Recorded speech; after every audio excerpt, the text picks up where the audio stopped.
The legend says there was once a warrior who refused to let destiny choose him. He chose it first. They called him the warrior poet because every battle began with a verse.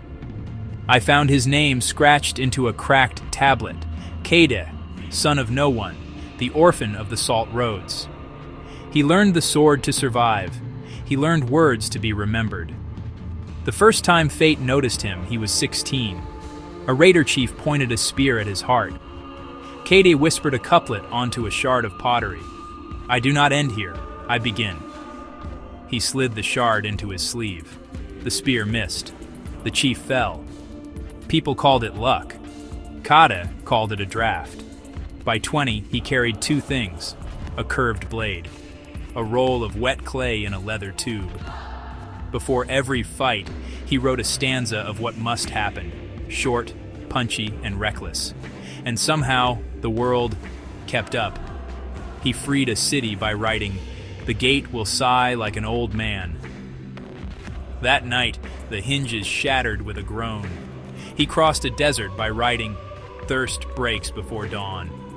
A buried spring bled through the sand at sunrise, but the poem that made him famous also doomed him.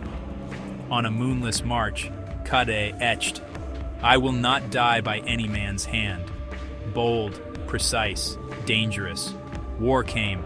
Arrows fell, blades rang. No man touched him. That line held like iron. Until winter, when a mountain trembled. A cornice of ice sheared loose above the pass. The sky turned white. Pinned beneath the snow, breath burning, Kade felt the world closing. He could have begged the gods. He did what he always did.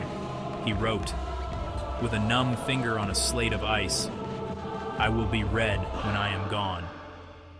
Villagers found him at thaw, preserved like a question inside glass. In his satchel, a final scroll, his life in couplets, his laws for fortune, his edits to fate.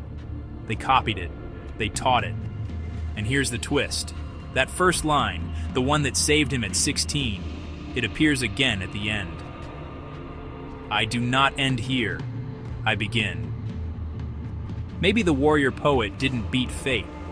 Maybe he published it. And the world, like any good reader, followed the text.